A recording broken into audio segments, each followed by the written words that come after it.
Commit to Wealth Nation, welcome to the Commit to Wealth podcast. I'm your host, Juan Vargas. Today on the show, we have the brothers Tom and Tim Black. Tom is a 12-year veteran in our great U.S. Armed Forces. So thank you very much for your service. Appreciate that very much.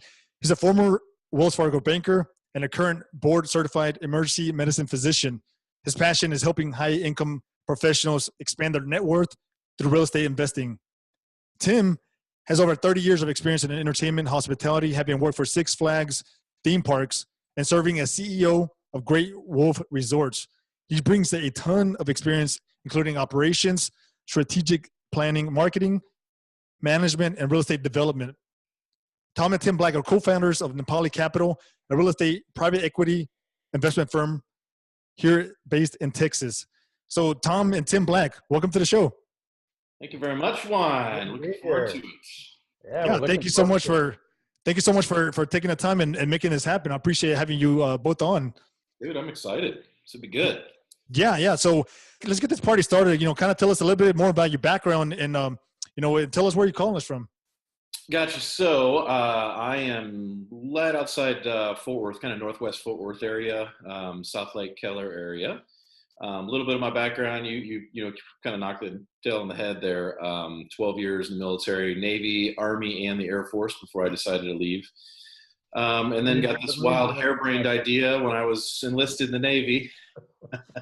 I'll come back to that. Yeah. That I was just going to get out and go be a doctor. So, fulfilled that, went down that road, and decided that life wasn't all about school and working, and really developed a passion along a different course of action. So it's been a lot of fun ever since. So awesome. You missed that. I missed that. What was it? I said you missed the one branch of service that wouldn't have you, the Marine Corps.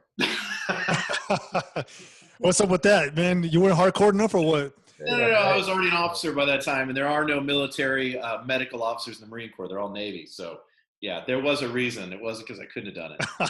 I chose not to. Well, I too served my country. I was a Cub Scout for 5 years. I was a Weeblo, and I earned many patches. Hey, you got to respect that too. Yeah, that's right. So, my path is quite different than Tom's, but that's what makes, I think, Napali Capital really unique. Not only are we brothers, but our backgrounds are very, very different. I spent 18 years at Six Flags theme parks, was park president of several of the properties on the East Coast. I never had the good fortune to lead the teams in Texas. Always wanted to, but never seemed to get to the Lone Star State. And then the last 13 years of my career as the chief operating officer of Great Wolf Resorts, which is headquartered in Madison, Wisconsin, which is where I live. The firm is based in South Lake, Texas. So I spend, most of my time on the building blocks of the company and putting the pieces together. But I think we have a very, very unique story and interesting culture with the brand. Yes, you do have a very unique story, and I really like to get into that a little bit more.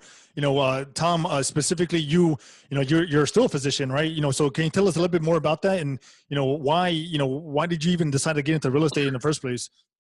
Yeah, well, I was a less than stellar high school student. Couldn't have gone to welding school or anything. Wouldn't have made it. Would have dropped out. Didn't have the SAT scores to go anywhere. So my only option, really, after getting fired from a volunteer firefighter position here in the area, was to join the Navy. So I did. I found myself excelling, in fact, in the Navy early on.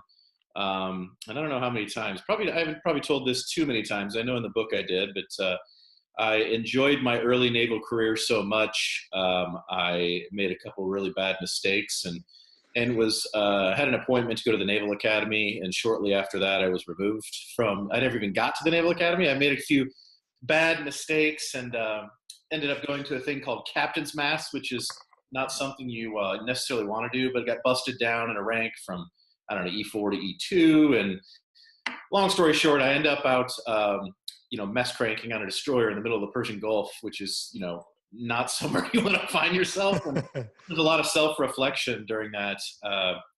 and really, it just kind of kicked my butt. I started to see my future and what it would be, and decided, you know what? Uh, there was a couple circumstances after boarding ships and things out there and enforcing UN sanctions that I said, well, you know what? I'm just going to be a doctor. Why not? So started going to night courses over, while at sea. They had professors come out while we were in port. Started taking classes at night. Got out of the military. Ended up going to a university on full scholarship. Did very, very well there. Double major, and then went to med school. Did graduated the top of my class in med school. Had my choice of residency, and then in residency it hit me. Why the hell am I doing this? So it was more about a goal that I look back, and it's not that I don't enjoy being a physician, but if I really would have searched my soul to decide what it is I wanted and kind of design my life and then work backwards from there rather than just grab something and work with my head down.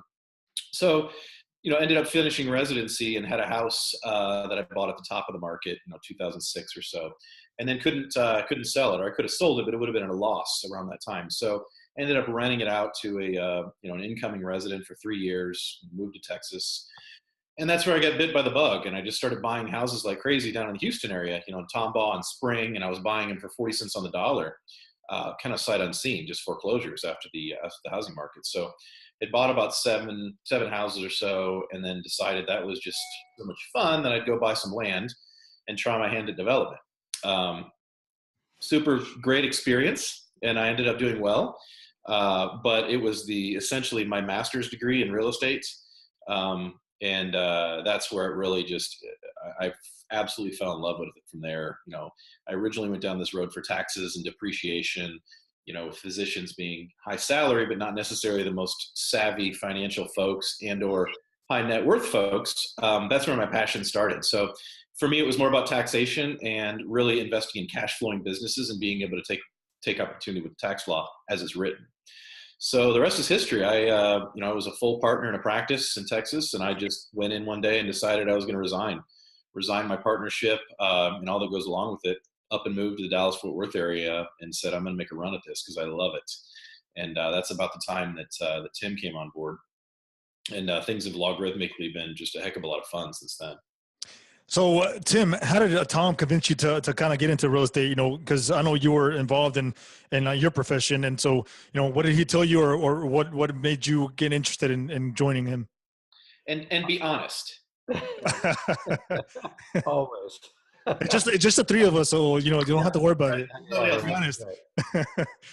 Well, I mean, listen, Tom was banging on me for a bunch of years, and for the income bracket that I was in, and the advantages of depreciation, taxes, and it must have been in the late, I don't know, 2000s when our family went down to visit his wife and Tom and about his 100 kids. He hasn't told you he's got 1 million kids. So we went down to visit, and he said, come on, I want to go show you something. So living in East Texas, your pickup truck has to be at least 5 feet off the ground. Yeah. I stand at about 5'8.5", so I had to have a step ladder to get up in it. So I hoisted myself up, and he took me out to this plot of land and said, what do you think? And I said, what do you mean? And he said, well, I'm going to build an apartment complex here. And I distinctly remember this, looking at him and saying, do you need your head examined? He's a young father. He's got all these kids running around. He's, a partner in a very, very busy level 2 trauma center. I couldn't wrap my head around it. So, that's where he really started banging on me. And listen, during this time, we were a public company with Great Wolf, and we were in the process of selling the company to a private equity.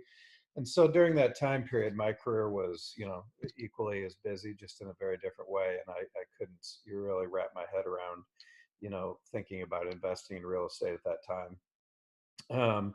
But, as luck will have it, we sold the company twice, and, I was very blessed to be in the right position at the right time. And in March of 2016 was able to walk away after, a bunch of years. And it was the true sense of freedom for me. And, I took some time off and thought about things. And at that time, Tom was heavily invested in real estate, and I've always had a passion for it. It was just in hospitality. And, at the time, Great Wolf was building, 750,000 square foot resorts. And I was actively involved in that planning and development and opening.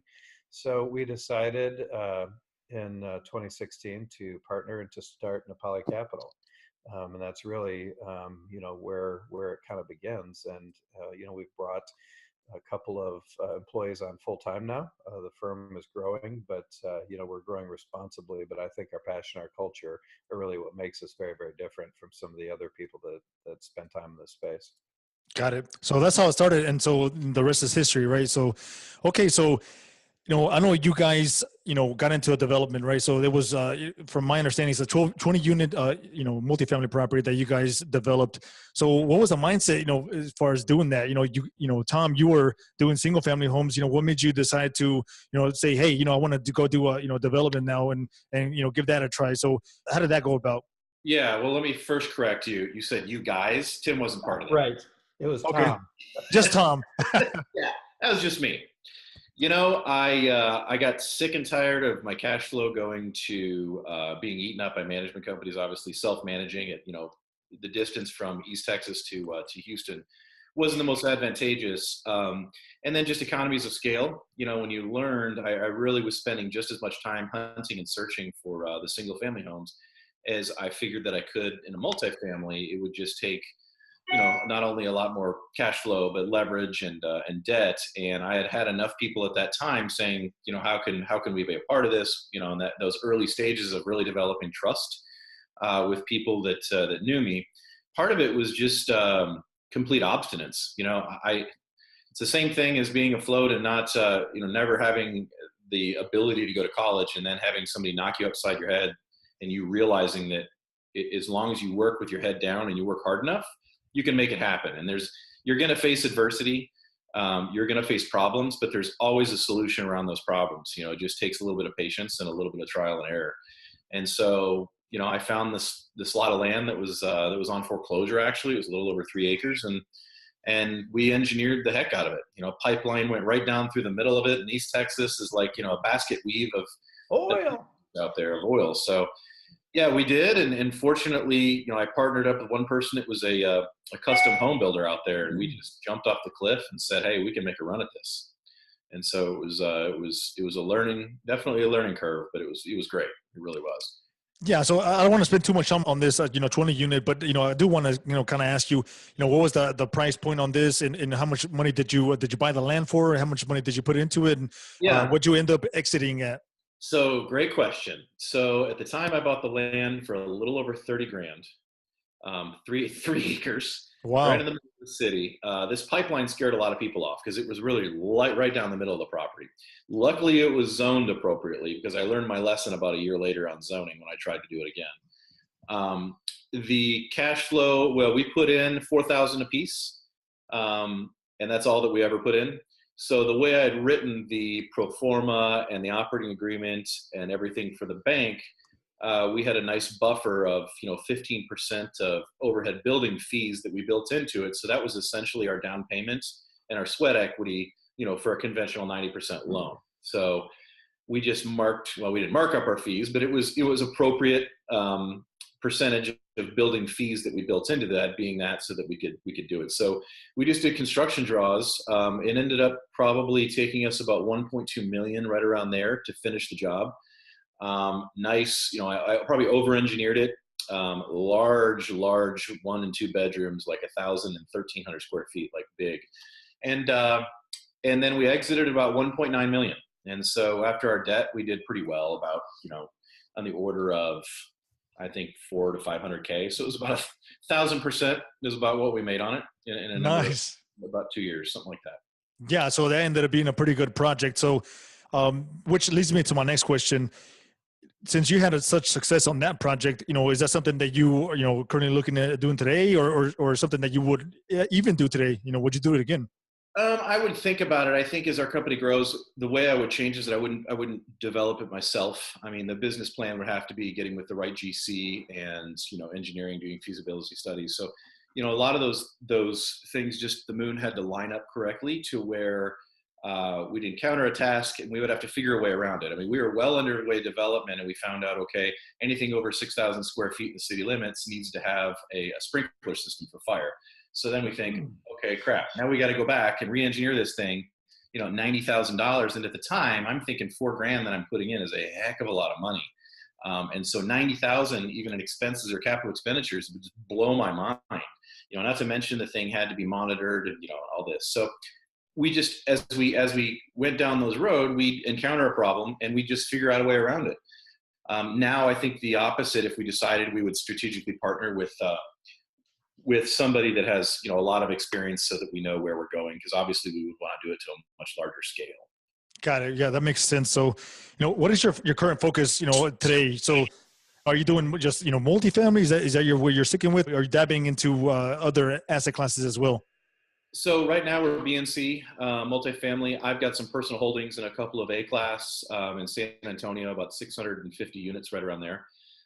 We've got some triple net holdings. We sold off about 4 of our buildings last year because that had done very, very well. We've still got 1 triple net in the portfolio that has a 10-year existing lease on it, so it's not going anywhere.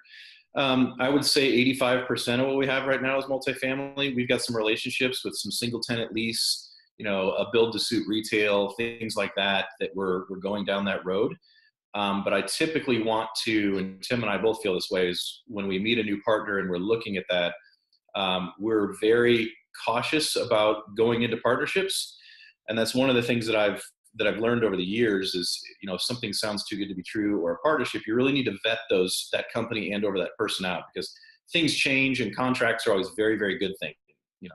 So we would always tend to try with our own money first to really get to know how that company operates and or that person operates before we enter into any marriage. So we're at the place right now where we've got some relationships, and we're looking at building hamburger places, Burger King, Starbucks, things like that, to put them on long-term leases, but those will be developments. So we're going down that road. We haven't quite executed it for the company because it's something that we really need to make sure that we've well vetted out, I'd say. Yeah, that makes sense. So what is your strategy when acquiring these properties? What type of property you mentioned earlier, B and C class, multifamily properties. You also dabbled into, A as your personal, right? So, right. What is your strategy when you're bringing in other investors, and what kind of property, what markets are you looking at? What's your price point? Typically our price points in our units were 100 units to 300, right around there is the numbers. But Tim, where are we? 5 to 6 million up to 30 million is kind of where our sweet spot is. Yep. Yeah. So our returns typically, were, if you would have talked to me 18 months ago, 2 years ago, we were, 9-10% cash on cash and an IRR of 20%. I'd say accurately right now we're at, a 6 to 7% cash on cash, depending on the market, and a return of about, 14 IRR, somewhere in there.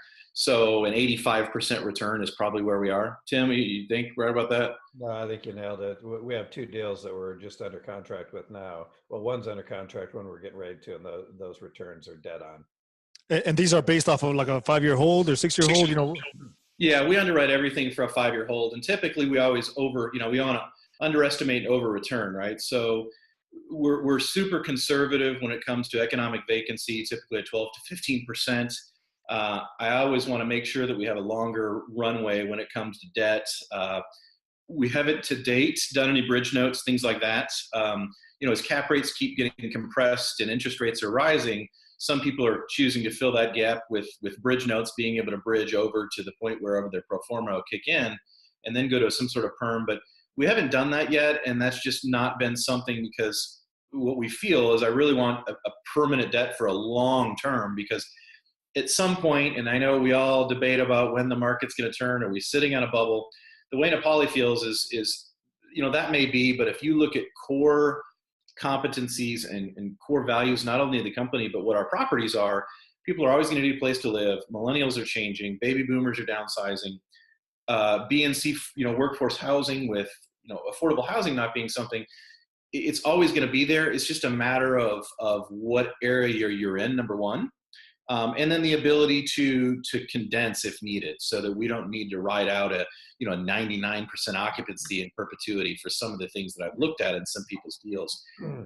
I don't know how a lot of these deals are getting done, honestly. But Yeah. that may be just because I'm too conservative, and the first tenet is never lose people's money. Yeah. So I would say, Warren Buffett's rules apply to this Right. as well. For Yes. you guys, don't lose investors' money, and then, that's rule number one. And rule number two is, see rule number one. Right. So Exactly. definitely, so, now that we're on that subject of, investors, I know the majority of the investors that you focus on, or that kind of invest in your deals, I would say, are they physicians, that kind of invest in your deals, or who would you say is your target investor? Yeah, I would say really it started out, and this is funny because we've recently gone through an operational education with the company, and we've got some coaching and things like that. And, I would have told you a year and a half ago that we were a company that was, I would say looked at professionals and anybody that's credited, right? Because for us, it's more about education. And I take calls probably 5 or 6 times a week, not only from doctors, but people that are interested from hearing podcasts or reading the book. Because it's more about education. It's about a mindset of changing your investing strategy from Wall Street to Main Street, and understanding the ramifications of what taxes can actually do for you, because it really boosts a significant amount of your returns that are never really calculated on any kind of pro forma, right? It's an intangible. So I would say that, yes, our focus is changing. It doesn't mean that we don't love those, and still want those same kind of investors that are, we've got several attorneys, engineers, and all kinds of walks of life. It's just that with my career and the way that things have blossomed, it's organically grown word of mouth over the last 5 to 8 years or so to, of our database, probably 90% are physicians. And that's just because of the way that it happened. So I would say, yeah, our marketing strategy may change a little bit, but we would never shun anybody away from educating and or investing. Got it. Yeah, that makes a lot of sense. So you're not just, focusing, like you said, you're not just focusing on necessarily physicians. There's a lot of professionals out there that can also benefit from the education that you can provide. And if the time, comes, for them, and they wanted to actually, get into one of the deals, and, then they're well educated and they can actually proceed with, Yeah. And as we've got probably 20%, maybe a little bit less of folks that have known us for years, or acquaintances of acquaintances that aren't physicians, that are investors, whether they're veterinarians, dentists, all walks of life. A lot of engineers too. A lot of them. A lot of engineers. Yeah. It seems like everywhere you look, there's an engineer. It's like you ask them, what do you do as a profession? It's like, I'm an engineer.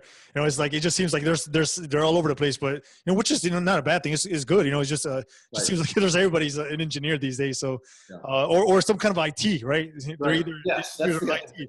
It's like, I work in IT. I'm like, man, you too? It's like everybody here does IT. So that is awesome. So, based on the market, right? We're pretty heated these days. You mentioned that earlier, right? So it's pretty heated. It's a lot of competition out there. What are you doing to stay disciplined to, if you're getting a bunch of investors that are knocking on your door and saying, hey, give me a property. I want a property. I want to, deploy my capital, put it to work.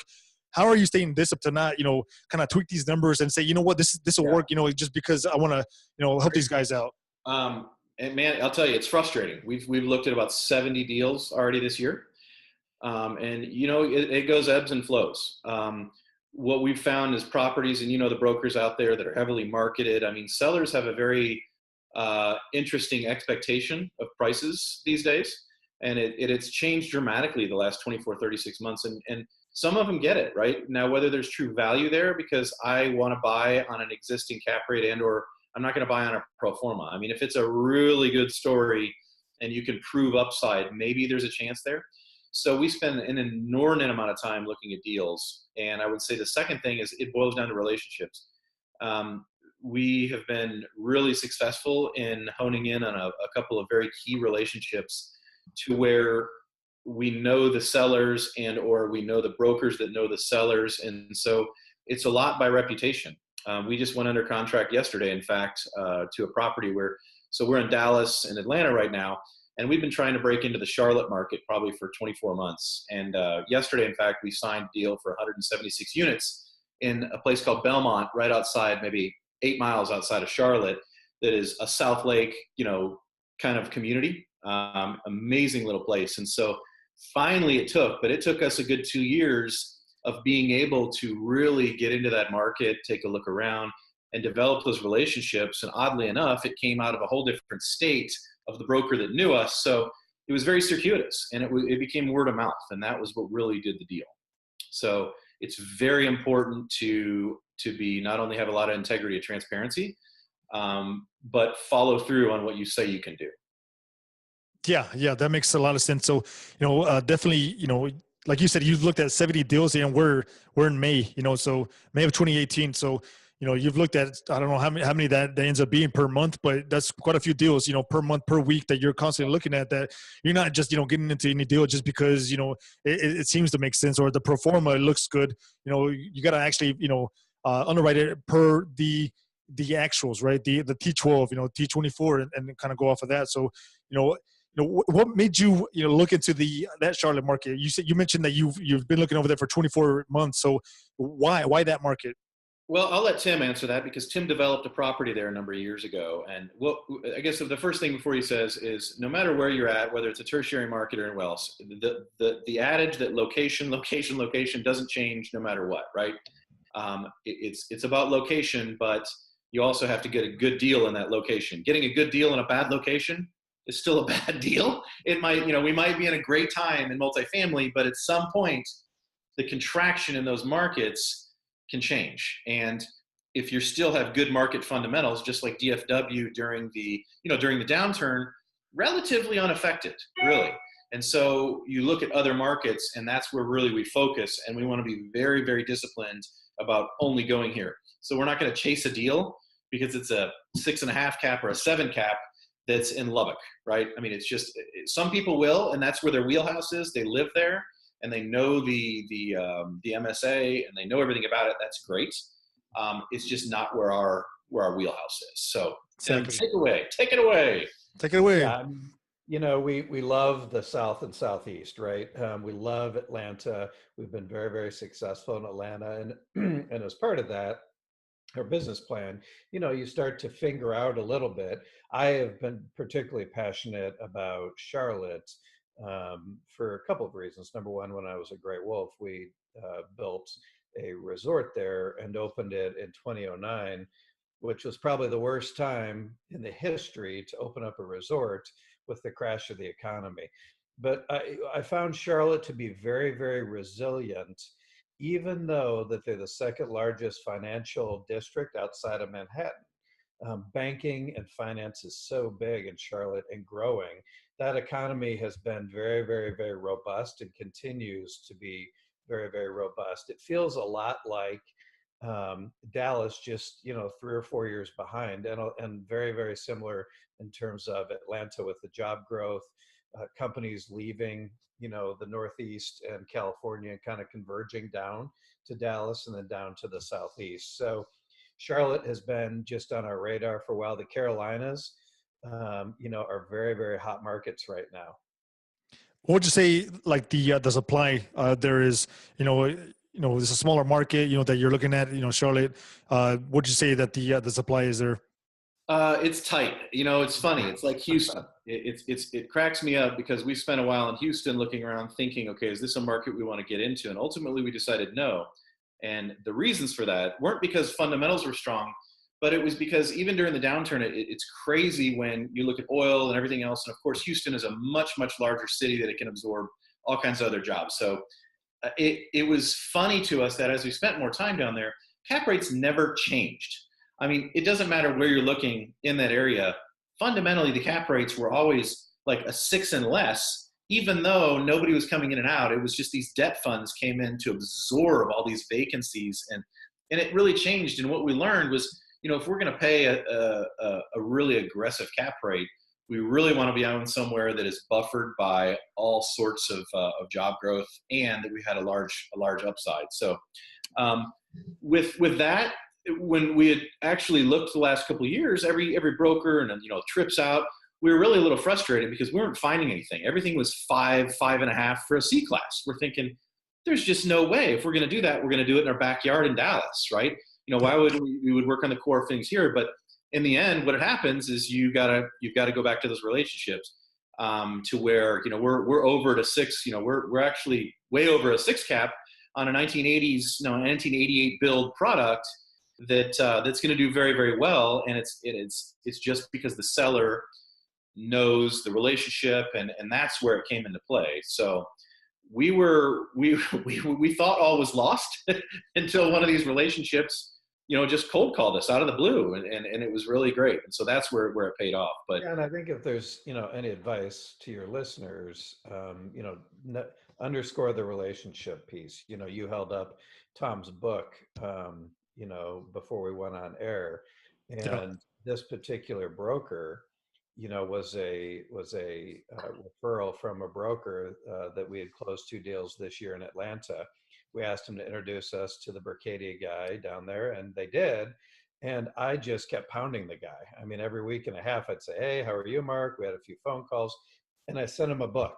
And he said that book sat on his desk, and literally, lo and behold, 3 weeks ago, he got the call that, that this deal was an off-market thing from the seller, knew the seller, had been fishing with the seller. He looked at the book and thought, you know what, I'm going to give these guys a call. And that's how it was. Wow. That's how it all started. But, we've been, as Tom said, very successful in relationships and off-market deals. We haven't been particularly successful when it goes to market.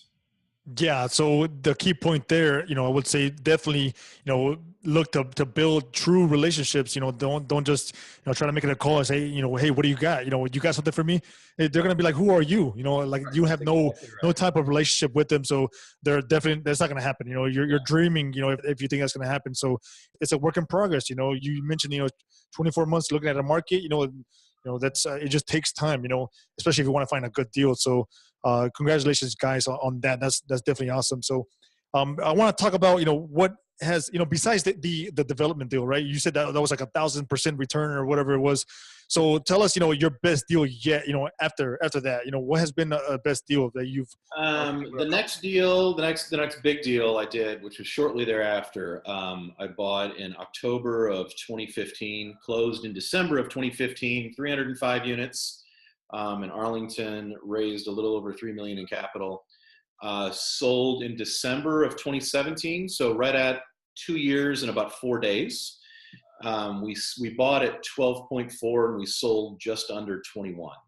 Nice. Yes. That was gigantic. Yeah. About $9.6 million in return over the 2 years. Wow. Yeah. That's pretty big. I would say that's pretty large. So you get a bunch of happy investors on that deal for sure. Yeah. There was. Yeah. Yeah. I bet they were like, yeah, don't give me the money back. Here, just keep it. Keep most of it. Yeah. No, it was funny. You expect that. And some of them were like, well, here's 20% of that. And I'm like, wait a minute here. I got you this much. You want to give me this back? Yeah, no, that's awesome though. Anytime you can do something like that, that it just helps out so much. And it just, it can greatly expand your deals. That's the caveat you have to tell people, especially the investors. Listen, that pro forma and that underwriting was no different than any one of them we've ever done.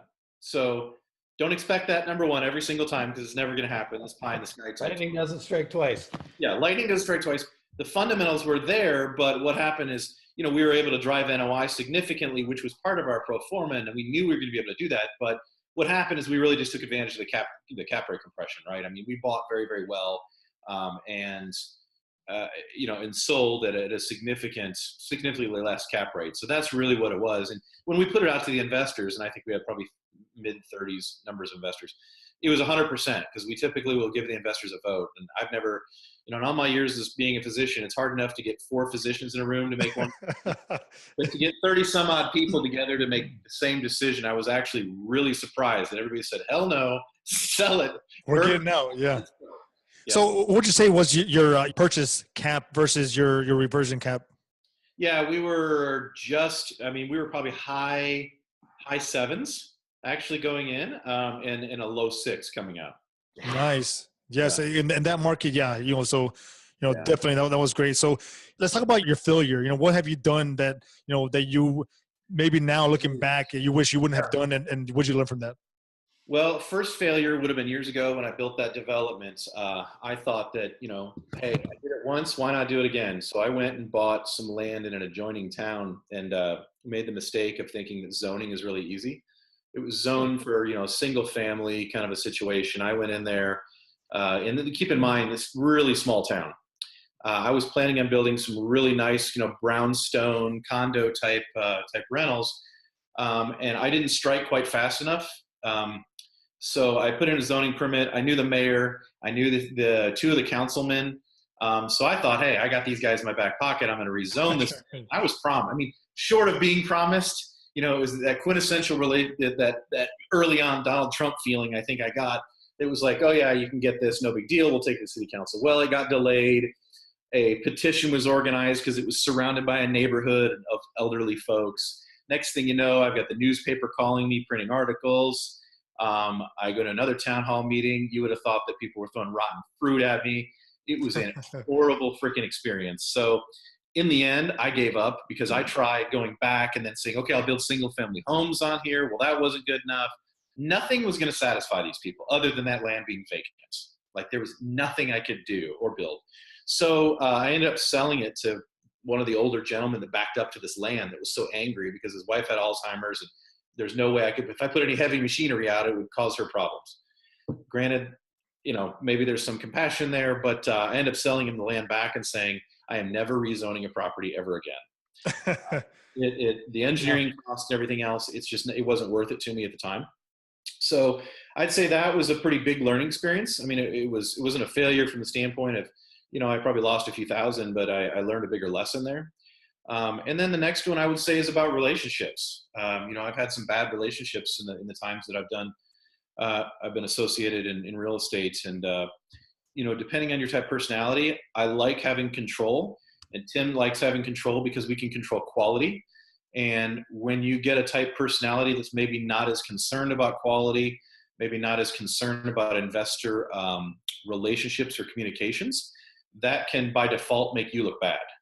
And that's probably been the biggest learning lesson that I've made. And that's been the one that'll stick with me for the rest of my life. It's very important. Yeah. You bring up a great point that, you got to be careful with who you're dealing with. Right. And find out that make sure that they're genuine and you build good relationships. And, one person can take you down the right path and another person can take you down the dark path. So, definitely that's a great point. So let's talk about your book real quick, this is a book that, The Passive Income Physician. For those of you on YouTube, you guys can see the video here and you guys can see the book, but, talk about, what triggered that, obviously you're a physician still, just talk about it real quick and see who could benefit from that book. So I say anybody. I mean, it was written. I mean, there's definitely some kind of rich dad, poor dad overtones in it. That book was really pivotal to me early on, as well as all the same books we all hear, Napoleon Hill and The Richest Man of Babylon. They're all kind of the same theme, just right. on a different story. The book to me was something that had been sitting inside me. I all these failures through high school, then going in the Navy and really learning. Life is more about when you set your mind to doing something, mistakes are not necessarily bad things. And we're always taught that don't make mistakes, especially in healthcare. I mean, you're held to this standard. And the one thing I think of is mistakes are good. I mean, as long as you're not repeatedly or repetitively making the same mistake over and over again, mistakes are the greatest teachers in life. Unfortunately, they can give you some really bad lessons, but if you learn from them, you can really be way more successful making mistakes than never doing it. So I had rented a gigantic diesel pusher and I thought I had a great idea. And I only have 4 kids, by the way. I don't have 1,000 or 10. So I had the great idea of renting this gigantic RV and driving across the country. Great idea in theory, bad idea in actual practice. So got out, I think we spent a night in a Walmart parking lot, some like Ruston, Louisiana at one point. And I got this idea that I needed to do something. I was going to go absolutely nuts with my kiddo. So I started writing the book. It really just started coming to me as I was driving endless hours on the road of this gigantic piece of machinery that I probably shouldn't be driving myself. So that's where it all started. And it just came out of me, and all these life lessons that I know not only physicians, but a lot of people go through. You tend to come out the other end when you make really bad mistakes, and you learn from them and learn who you are and what you can do. And, it's not all about education. It's really more about life and going down a path and not running away from fear. Running towards fear can be very, very healthy because it will hold your feet to the fire every single time. Yes. Yes, I love that. Yeah, and for those of you guys that have not read the book, I highly recommend it. I've read it myself many months ago, and there's a lot of key takeaways from the book, and like you mentioned, there's a lot of overtone with the Rich Dad Poor Dad and those kind of books. But this is what I like about it is that it has your background, right? Specifically, your story, and so yeah, it's awesome. So definitely check it out, guys. So. Yeah, so it's time for our nuggets of wealth, and these are questions that I ask, every week to the guests, and hopefully they're able to help out our listeners, right? So, let's go ahead and get that started. So, what key tip or advice would you guys, both of you, give to those that want to take their business to the next level? Okay, I'll start that one, and then I'll let Tim, because I've done the bulk of the talking here. I'm going to go back to the partnership issue, and only because there's one key element, especially the people that probably listen to your show that are wanting to build their portfolio and maybe, and take it to the next level. And the biggest mistake you can make in wanting to take it to the next level is getting into bed with somebody. Make sure that the pieces of the puzzle line up for you. Just because somebody can bring in a large amount of capital or has the relationship to bring in a lot of capital, that's not necessarily going to do good things for you. Make sure you vet that background, because there's a lot of people who will say, hey, you've got the deal. I'll bring the capital in. We're going to be 50-50 partners. You better know who that is, because you're going to end up married to them. And don't mistake that it is a marriage. Literally, it is harder to get out of than a divorce. Worse than a marriage. So you mentioned vetting that specific person, right? So what key tips do you do? What do you do specifically to vet that person? I would say if they've done deals before, who are their investors? Are their investors happy with them? What is their communication style? What's their track record? Who are they personally? I can tell. I mean, I still run a group of physicians of about 85 doctors in the Dallas-Fort Worth area still. The one thing that I noticed that I know that is kind of a key indicator for me is not only accountability, but it's the rapidity with which I can get a hold of somebody. If I email somebody or I text somebody and it's a fairly urgent issue, I expect them, especially being my partner, that I'm going to need an email at least by the end of the day. I'm going to get a response and not just assume that it's been done, and I can get a hold of you. I mean, if you're my partner, it needs to be a two-way communication. So that's kind of my litmus that I know when somebody's real, is how fast and how accountable they are in communication. When they aren't that way, and I have to send 3 or 4 emails, it's been a week, I know they're going to do that, not necessarily with me, but they're going to do that with my investors too. That's not tolerated. Yes, I will agree with you 150% on that. Communication is key. If you're not communicating properly, then how is somebody going to take you seriously? And if things are going well, but you're still not communicating properly, then what happens whenever things are going wrong? You're definitely not going to communicate. And you go off the radar, and that's even worse. You're off in a sunset. Nobody even knows about you. Where you're at or what happened to you. So, and it's just like a marriage. If you're not communicating properly, husband and wife, then how long is that going to last? So yes, exactly. So what about you, Tim? What kind of advice would you give to those that are looking to take their business to the next level? So I have a couple. I found it very profound at how people are squarely centered in this business. And what I mean by that is, you have multi-prongs of the business, and all of them are touched by people. And so let me expound upon that. It's really important to have relationships at the center of everything you do. 7 of our deals, as we talked about earlier, are because of relationships. It's because of our names, who we are, our integrity, our honesty, our transparency, our lightheartedness. Neither one of us have big egos, and we just jump in with 2 feet, and we're very, very nimble. So, the relationships with the bankers and the debt people, we can tell you first and last names. We can tell you what those, they're what they do in their private time. The brokers. Spending time with them, getting to know them more than just a broker, touching base with them, remembering, important milestones in their life and in their career. Our third-party management company, we have a database of every employee that touches, or team member that touches our business between the 2 asset management companies that we employ. We have an unbelievable relationship with them, and we celebrate victories. And we are there when things don't go well.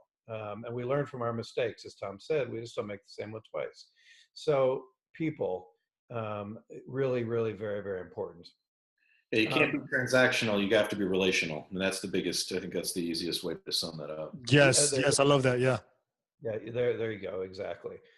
Said in a few words, very well there, younger Tom. Yeah. So, definitely build good. It's like straight to the point, right? No, definitely, build good relationships and, what's that saying? It says, check your ego and leave it at the door or whatever, it says, definitely, you gotta be confident, but, leave your ego at the door. Definitely. So, Right. awesome. So what is a good tool, source, or platform that you guys use frequently that can also help others? Go ahead, Tim. I won't interrupt. No, you should interrupt. Well, this is going to sound really silly, and I've used this a couple of times. My cam scanner on my phone is uber important to me because, again, we're a nimble group. I mean, it's Tom and I and one of our other partners, Abel, and then we have two full-time employees. So we're constantly on the move. So my cam scanner, the ability to sign, review, edit PDF, and as silly as that sounds, it's very, very important to me. Yeah, I've been asked this a couple of times, and it's really tough for me to give you an answer because I don't tend to, other than my basic phone, which I'm on 24/7. There's not any crutch, I would say, because I rely so heavily on Tim, Caroline, our communications director, our executive assistant. So, my schedule between the medical practice of handling doctors, my clinical practice, Napali Capital, blogging, speaking. My calendar is my crutch. My wife would kill me, and she often does when I have something that's overbooked. I mean, as we were talking before, I just worked a 24-hour shift in the emergency room. I do about two or three of them a month, and I'll be dang if I didn't get home after a couple of meetings at 9:30, 10 o'clock, and I don't know where I am half the time if I don't have that calendar, and Mackenzie driving me and making sure that she'll say, "Hey, don't forget, you got Juan Vargas today." Yeah, right. Yeah, you can't forget about that. So that's awesome. So I'd say in that technology, communication in real time. I don't know how many times Tim, myself, and Abel Singh, who's our analyst, text a day. My God, if it was 2009 and we were paying for text messages, I swear to God, we'd have $1,000 a month bill. Yeah, definitely. So, a phone, a calendar, those are great tools to use. Obviously, I think, the majority of the people would use those and so they keep using them, they'll help you out. So, what book are you guys currently reading? Oh, I'm still reading Tim Ferriss's Tools of Titan. Man, I've gotten through about a quarter of it, and it's a great book because you can just thumb through the different people that he's interviewed. What else am I reading? A lot of the Grant Cardone 10X. I'm trying to get through that. I'm just so dang busy these days. Tim's reading a lot of Gone with the Wind type Bobby.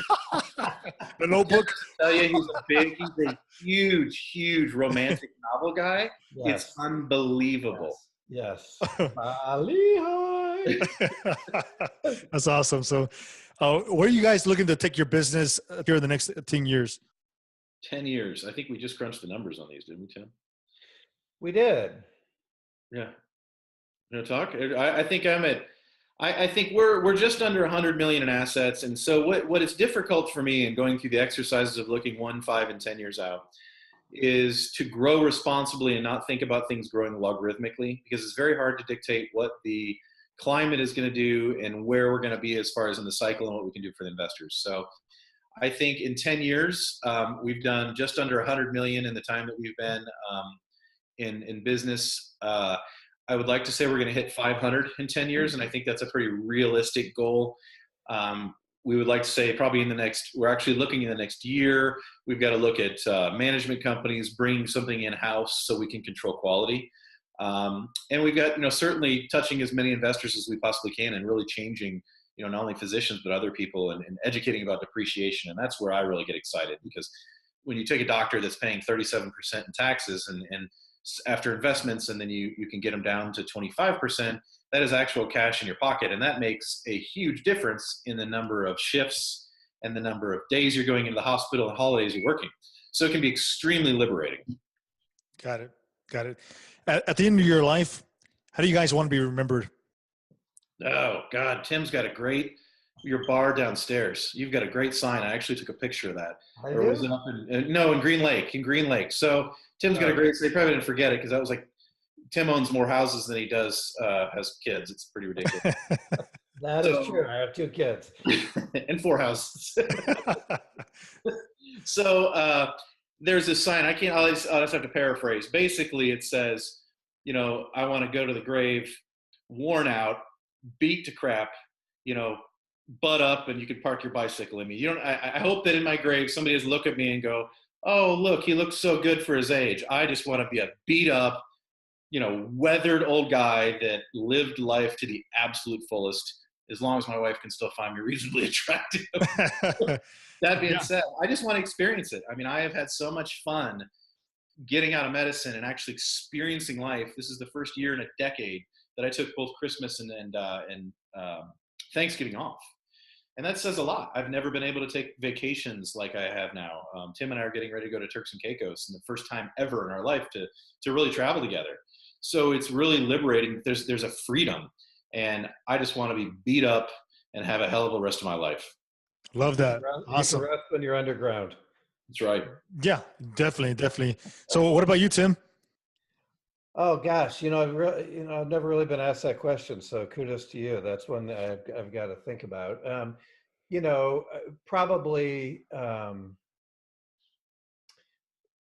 Probably I would say being centered around people. That it took me some time, but the one thing I realized, about 10 years ago is, and it's an old cliche with Walt Disney, you can build the most beautiful place in the world, takes people to make the dream a reality. And there's so much truth to that. It just took me a long time to figure that out in my career. So probably a servant leader, and that I was a good person to be with. Great answers. Love that. Yeah. So, so let's wrap it up, guys. So where can Commit to Wealth Nation go to contact you and find out more about Napali Capital? Sure. So our website is napalicap, napalicap.com. That's our website for that. I've also blog and have some whiteboard videos on depreciation, just kind of trying to get people to wrap their head about what it can do for them. And that is passiveincomephysician.com. You can reach us either through those contact sites on that. My personal email is thomas@napalicap.com, and Tim's is tim@napalicap.com. So we're super easy to reach. Happy to have conversations, reach out, do whatever we can. So we respond quickly. Awesome. That's what it's about, right? So yes, sir. So thank you so much, guys. I wish you continued success and I hope you guys, reach your goals. Thank you much, man. Thank you, Juan. We appreciate it. Yeah. Thank you very much.